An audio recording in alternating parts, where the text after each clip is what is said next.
Yo quiero resolver un problema de aplicación de la ley de Coulomb. Un problema que he seleccionado del libro del Resnick, del volumen 2, del capítulo que tiene que ver con la carga eléctrica y la ley de Coulomb. El problema es el siguiente. Tenemos dos cargas más Q, cargas iguales, que están separadas una distancia fija que vamos a llamar D a esa distancia.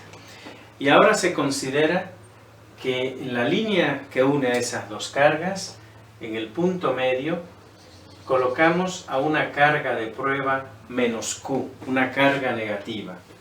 La carga menos Q que también transporta una masa M. Y esa carga negativa colocada ahí es desplazada ligeramente en la dirección perpendicular a la línea que une a las dos cargas. O sea, es desplazada verticalmente.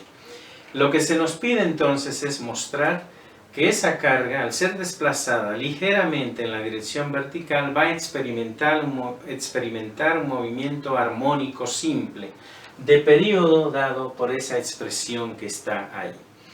¿Cuál es el problema entonces? El problema es que cuando yo desplace a esa carga ligeramente, digamos hacia arriba, ella se va a mover hasta una cierta altura que podemos llamar Y.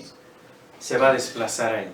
Y en principio la idea es que se va a desplazar hasta esa altura Y, luego se va a desplazar nuevamente hacia abajo hasta otra altura Y va a mantenerse oscilando verticalmente. Vamos a analizar entonces el problema y ver si efectivamente es un movimiento armónico simple con este periodo. Supongamos que entonces la carga se ha desplazado y ha llegado hasta este punto que está ahí arriba.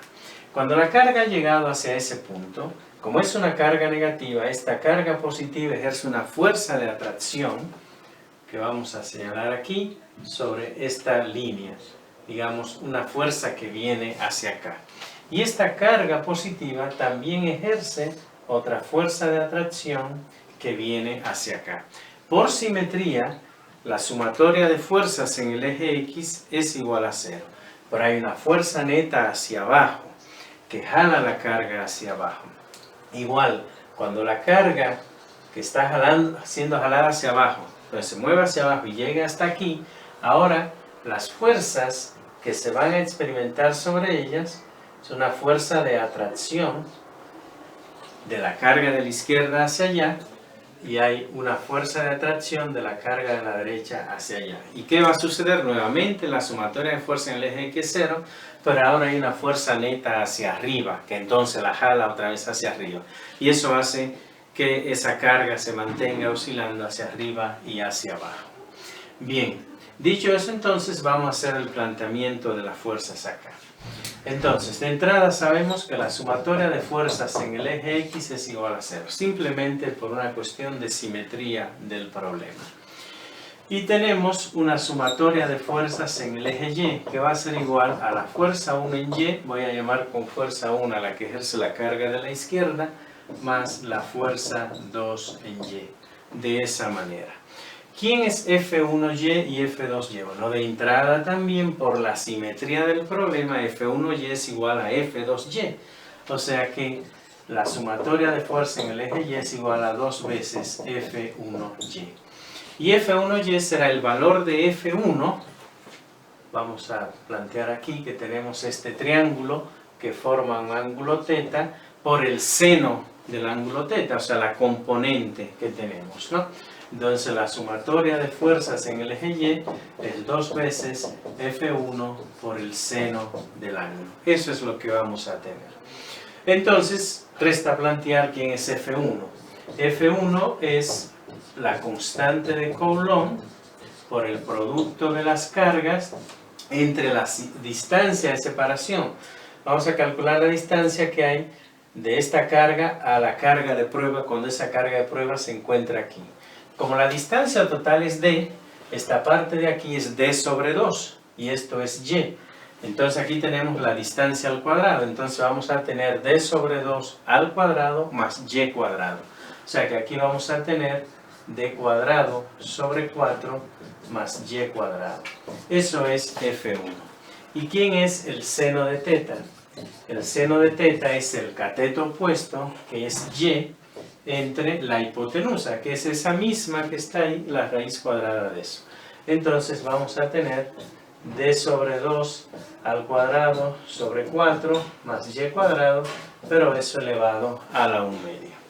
Por tanto, la sumatoria de fuerzas en el eje Y va a ser igual, vamos a tener entonces a 2 veces F1, o sea, cuando aquí ponga el 2, se elimina un 2 aquí, entonces queda 1 sobre 2pi epsilon 0 KQ sobre d cuadrado sobre 4 más y cuadrado, eso por el seno del ángulo.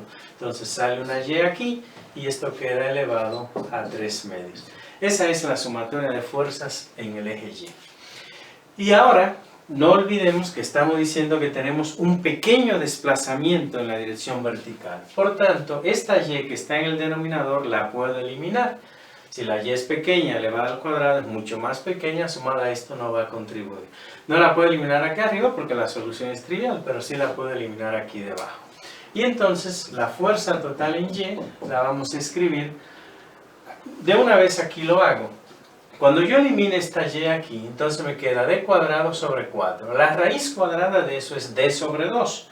Pero elevado al cubo, eso me da d al cubo aquí debajo y aquí sale un 8, que viene aquí arriba. Que eliminado con este me quedan 4. Entonces me queda 4 sobre pi epsilon 0. Y aquí voy a tener q, y esto que voy a tener es d al cubo. De esa manera va a estar ahí. ¿Qué podemos observar de esa fuerza que está ahí? Dos cosas interesantes. Primero, cuando la partícula se mueve hacia arriba, la fuerza va hacia abajo. Cuando la partícula se mueve hacia abajo, la fuerza va hacia arriba. O sea, es una fuerza que restituye el estado de equilibrio de ese sistema que está ahí. Esa es una característica importante. Otra cosa es que es una fuerza que es proporcional a y, porque todo lo demás que tengo aquí es constante. Justamente cuando uno tiene una fuerza de restitución que es proporcional al desplazamiento, esa es la característica de un movimiento armónico simple.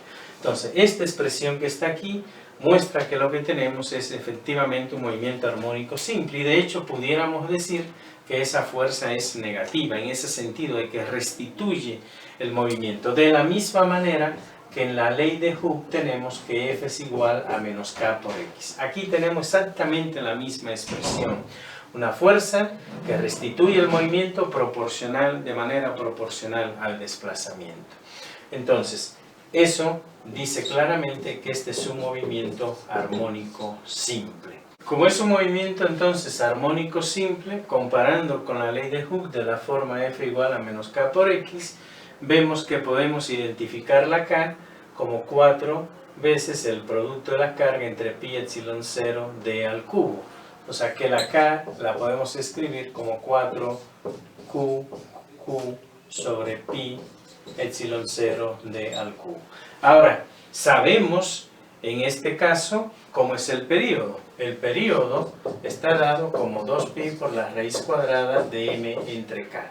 Por tanto, el período es igual a 2pi por la raíz cuadrada de m entre k, y k es esto. Entonces, 4q, y esto pi epsilon 0 d al cubo, que es un denominador de un denominador, va al numerador, queda como pi epsilon 0 d al cubo. De esa forma que está ahí. Y ya lo único que resta es este 2pi que está fuera de la raíz, meterlo a la raíz como 4pi cuadrado. Al meter eso como 4pi cuadrado, el 4 se elimina y ese pi cuadrado con ese pi da pi al cubo. Y por tanto me queda que esto es epsilon 0 m pi al cubo d al cubo sobre q, esto elevado a la 1 medio. Y ese es justamente lo que queríamos demostrar, que el periodo de oscilación de esa carga de prueba colocada ahí es epsilon 0m pi al cubo d al cubo sobre el producto de las cargas, eso la raíz cuadrada. Como ves, un problema interesante de aplicación de la ley de Coulomb, reitero, un problema que he extraído, que he seleccionado del libro del Resnick.